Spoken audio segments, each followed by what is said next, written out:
Welcome back to Tejas commerce classes. आज मैं आपके सामने एक बहुत ही बड़ा सरप्राइज लेके आया हूँ कि कोल इंडिया का जो एग्ज़ाम है वो कब होगा। ये बहुत बड़ा क्वेश्चन हो चुका है क्योंकि एग्ज़ाम फॉर्म भी फिल हो चुके हैं, एप्लीकेशन विंडो क्लोज हो चुकी है 14 फेब को। अब सबके माइंड में यही आ रहा है कि सर एग्ज़ाम कब होगा। तो जब ये नोटिफिकेशन आया था तब मैंने बताया था कि ये जो है एग्ज़ाम अप्रैल एंड में होगा या अप्रैल मिड में होगा। अप्रैल मेरे चल रहा था क्योंकि मेरा डिस्कशन भी हुआ था कोल इंडिया में, जो मेरे जानकार लोग हैं उनसे भी। तो सबको ये लग रहा था कि भाई ये अप्रैल में होगा। लेकिन जब परसों मेरी एचआर में बात हुई, मेरी जब एचआर में बंदे से बात हुई जो कि बहुत ही खास क्लोज है, तो उसने जो डेट बताई, मतलब डेट क्या, उसने जो टाइम बताया, टाइमलाइन बताई है, उसके हिसाब से ये बहुत सरप्राइजिंग है। मतलब मुझे खुद को एकदम से वो लग रहा है कि जैसे कोल इंडिया एकदम बिल्कुल मिशन मोड में काम कर रहा है। कोल इंडिया का कहना है कि भाई हमें जो है वो इस रिक्रूटमेंट को लगभग जो है वो 6 से 7 महीने में कंप्लीट करना है। क्योंकि लगभग जो है 8-9 स्ट्रीम है, अलग अलग सब्जेक्ट के एग्ज़ाम हैं। और सबसे बड़ी बात जो है वो कोल इंडिया इन सब स्ट्रीम की एक ही दिन में एग्ज़ाम करवाएगा, 1 डे में ही एग्ज़ाम करवाएगा सारी सब्जेक्ट की एग्ज़ाम, चाहे वो एचआर की हो, चाहे फाइनेंस की हो, चाहे मार्केटिंग की हो, चाहे कोल इंजीनियरिंग की हो। ठीक है, तो ये जो इंजीनियरिंग सब्जेक्ट वगैरह जो सब है वो एक ही दिन में एग्ज़ाम होगा। और जो आप अपनी प्रिपरेशन है उसको ज़बरदस्त तैयार कर लीजिए, क्योंकि ये जो एग्ज़ाम है ये सरप्राइज़ दे रहा है कोल इंडिया आपको कि एग्ज़ाम जो है वो लास्ट वीक ऑफ मार्च 25 में होगा। मार्च 25 जो है उसके लास्ट वीक में एग्ज़ाम होगा। ये मेरी क्लियर बात हुई है, उन्होंने मतलब कंफर्म किया है कि लगभग बिल्कुल एंड में होगा, मार्च के एंड में होगा। डेट नहीं बता सकते ड्यू टू सिक्योरिटी इश्यूज वगैरह जो इनके रहते हैं पर्सनल। तो आप ये मान के चलिए, जो मेरी प्रोबेबल जो मुझे लगता है कि एग्ज़ाम जो है वो कब हो सकता है, या तो 26 मार्च को होगा, या 27 मार्च को होगा, या 29 मार्च को होगा। तो लगभग इन 3 डेट में से एक डेट को एग्ज़ाम होगा। 26, 27 या 29 को एग्ज़ाम हो सकता है, 25 को भी हो जाए। बट जो मुझे लगता है प्रोबेबल, देखो जो रियल क्या होगा वो तो वही जाने, कोल इंडिया जाने, क्योंकि इतने भी गहरे लिंक नहीं है कि जी बिल्कुल ही सारी चीज़ें पता हो जाए।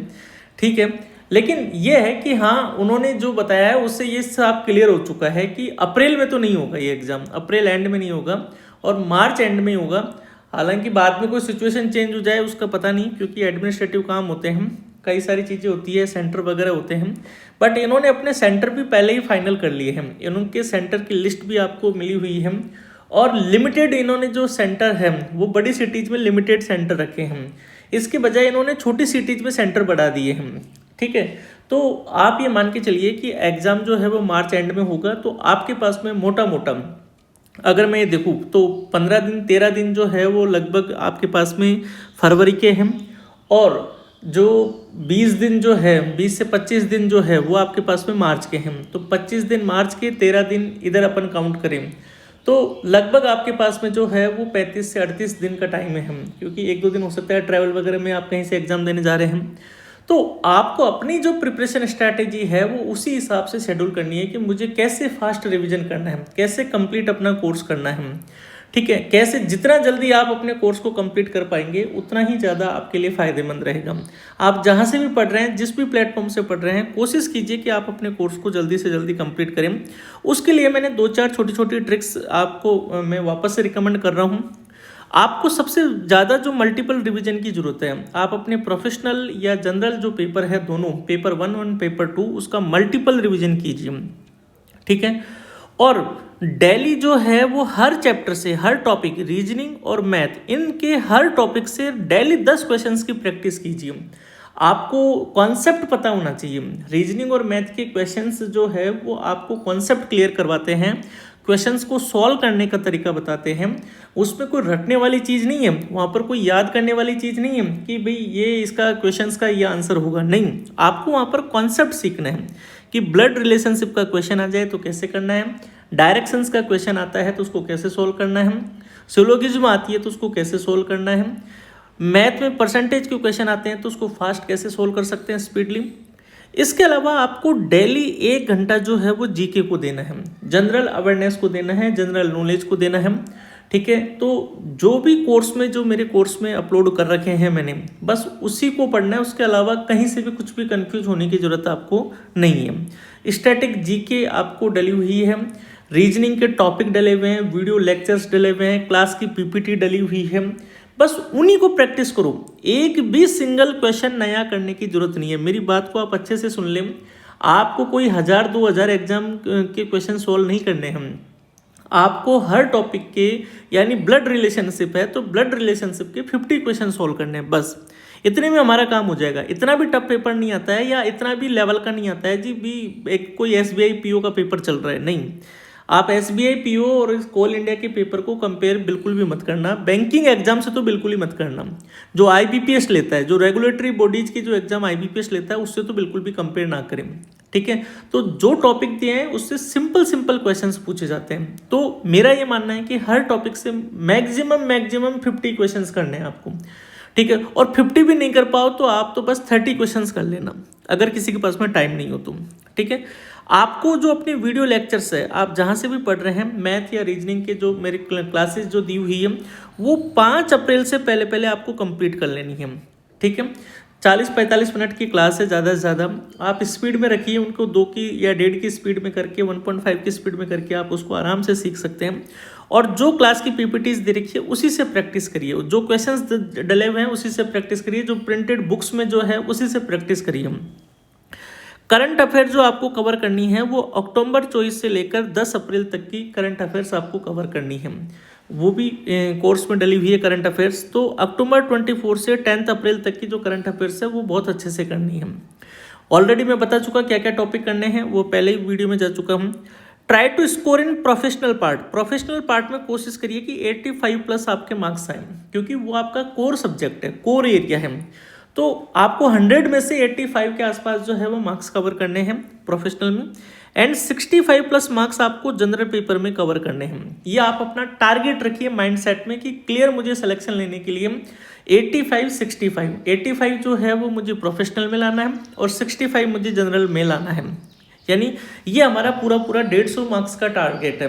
150 मार्क्स अगर आपके आते हैं तो आप सिलेक्शन के क्राइटेरिया में फिट जरूर बैठते हैं। ठीक है, तो प्रिंटेड बुक्स जो है वो मेरी जनरल पेपर में अगर मैं कहूँ तो सेकंड लॉट जो है वो आपको वेडनेसडे को डिस्पैच हो जाएगा।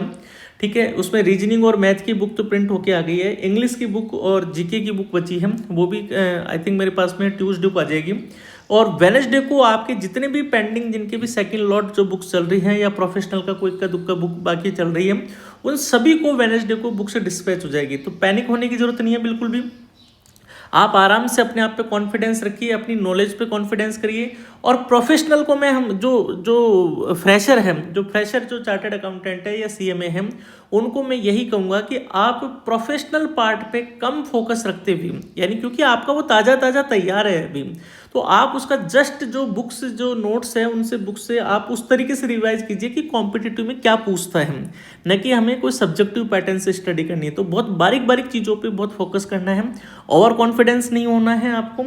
और जनरल पेपर में मैं बार बार कह रहा हूँ 20 से 30 क्वेश्चन, 30 अगर आपको टाइम है, आप घर पे बैठे हुए हैं, जॉब नहीं कर रहे हैं, तो 50 क्वेश्चन हर टॉपिक के तैयार कीजिए। ठीक है, और फिर भी आप प्रिपरेशन करना चाहते हैं टॉपिक के जो कंप्लीट मटेरियल के साथ में, तो कोल इंडिया का जो मेरा कोर्स है, जो कंप्लीट कोर्स बना हुआ है, वो आप देख सकते हैं। और भी कोल इंडिया के साथ और भी अगर आप एग्जाम फाइट कर रहे हैं तो ऑल इन वन ब्रह्मास्त्र का कोर्स देख सकते हैं, उसमें सब चीज़ें कवर हैं।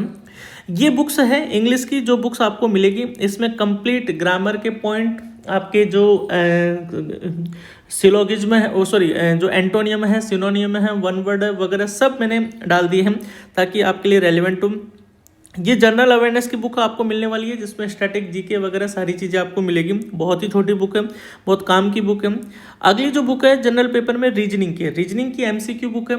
इसमें आपको कॉन्सेप्ट आपको वीडियो से सीखना है। वीडियो से सीखने के बाद में जो मैंने क्वेश्चन जो 60 क्वेश्चन या 70 क्वेश्चन जो दे रखे हैं, उसमें से 50 क्वेश्चन या 40 क्वेश्चन जैसा भी आपको टाइम मिले वैसे आप लगाइए।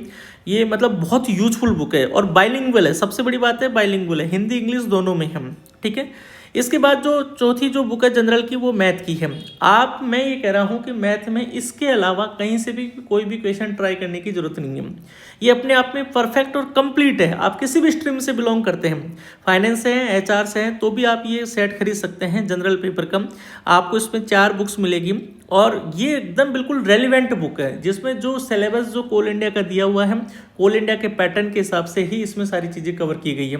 प्रोफेशनल मैं ऑलरेडी डिस्कस कर चुका हूँ, उस कोर्स में भी आपको फ्री सैंपल वगैरह दे रखा है, जनरल पेपर के भी फ्री सैंपल डेमो दे रखे हैं, आप आराम से देख सकते हैं। ठीक है, तो ये आप के लिए मैं छोटा सा वीडियो लेके आया कि काफ़ी वो था कि मेरे को भी ये था कि यार कोल इंडिया का जो पेपर है इतनी जल्दी हो रहा है, इसका मतलब है कि अपन को अपडेट करना चाहिए ताकि बच्चे जो है अपनी स्टडी प्लान उसी हिसाब से कर सकें। तो आप लोग जो है वो अपना प्लान अपने हिसाब से इस तरीके से शेड्यूल करें। और जॉब वाले हैं उनको मैं ये कहूँगा कि भैया 3 घंटे की जगह 4 घंटे कर दें। 2 घंटे कुछ टाइम आप मॉर्निंग में निकालें और 2 घंटे नाइट में टाइम निकालें। 4 घंटे अगर आप करते हैं और 35 दिन तक लगातार अगर आप 4 घंटे स्टडी करते हैं तो डेफिनेटली आपका सिलेक्शन हो जाएगा। खुद पे विश्वास रखें, घबराए नहीं, हड़बड़ाहट ना रखें कि नहीं जी एग्जाम डेट आ गई, एग्जाम डेट आ गई। भैया एग्जाम डेट नहीं आई है, ये एक्सपेक्टेड एग्जाम डेट है। थोड़ा सा अपने आप को, जितना ज़्यादा आप अपने आप को मोटिवेट रख सकते हैं, कॉन्फिडेंस रखते हैं, उतना ही आपके लिए फायदेमंद होगा।